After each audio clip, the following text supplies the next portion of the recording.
Hey guys, welcome back to my channel. Just Talk Real Estate with Mama Mia. So today,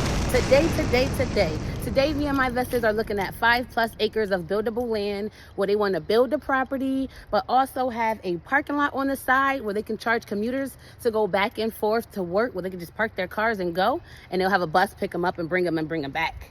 So before we get into that though, guys, like, follow, and subscribe, hit that little notification button so you can be notified every time I upload a video. And let's get into it. Okay guys, so here is some of the property that we're going to be hiking on today. It's actually 5+ acres, so there's a trail that we're going to take to walk the whole premises. But here's a shed. It's actually just a shed. It's not made to be lived in. It's just literally for storage. Now my investor most likely is just going to knock it down because it's in the way. So we're gonna take a little hike, but I just want to show you guys something. Before you decide to go, walking on property like this, you want to be careful because there are certain areas that you can fall into. So I was gonna walk this direction, and then I noticed that there is a hole there and a hole there. So I would have fell right into the ground, guys. You got to be really careful. Okay, so I'm going to take you on a little hike so we can see how deep this really goes. Luckily, it's daytime, but I got my beer repellent. Let's go. Okay, guys, I ran into a little debacle. I don't know which direction to go because I'm scared I'm going to get lost. Should I go down the rabbit hole or should I go to Alice in Wonderland? The rabbit hole is a little safer, guys, so let's go this way. Luckily I got on my combat boots today because I'm going to have to do some military crawling. Under all this stuff. My client better be ready for this. She's one of those little pretty girls. Oh, shoot. See, that's what I'm talking about. I'm not climbing over rock. I look under here. I should have brought a stick, y'all, to poke the ground because I'm nervous. I'm trying to be falling on nobody's ground on video. Oh, I hit my hand onto the tree. Hold up. It's turning to Georgia's jungle out there. Okay, look at them skills, y'all. Okay, so I'm going to not go any further, but what I'm going to do is zoom in all the way down there. So that red tent is another piece of land, which is a block and a half away, because I was there first. That's how I know. So all this land, and then it goes down. It gets a little deep in there, so I can't go any further. Well, I'm going to try to, just so I can show you guys, just to make a good video for you guys. But if I feel like my life is in danger, I will turn around.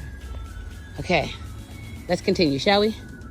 Okay, guys, so I went a little deeper, as deep as I'm going to go, and I found a flat area. Now, I don't know if you can hear, but there is a creek of water.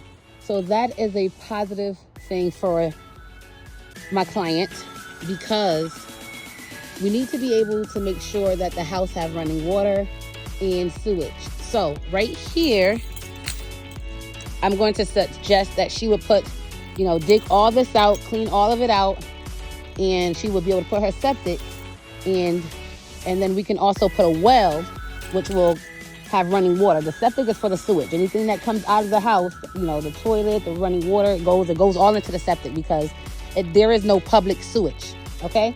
Now, public sewage, that's like, it goes into the street. You don't have to worry about it. If you don't have to worry about it, the city takes care of it. But when you on land like this that does not have any running water to the street, then you would have to create it yourself. So you would have to put in a septic and a well tank. So we're actually this far away from the house, well, the shed and the road. So we're gonna go back up and I'll explain to you guys a little bit more. Now, see, y'all, this is why I didn't want to come this deep, because I can't remember which direction I came.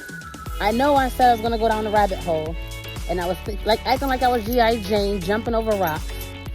But now, now I don't know how to get out of here. It's like it looks so different. Okay, I'm gonna talk to you guys when I get to the top. This is all for y'all, all for you too. Okay?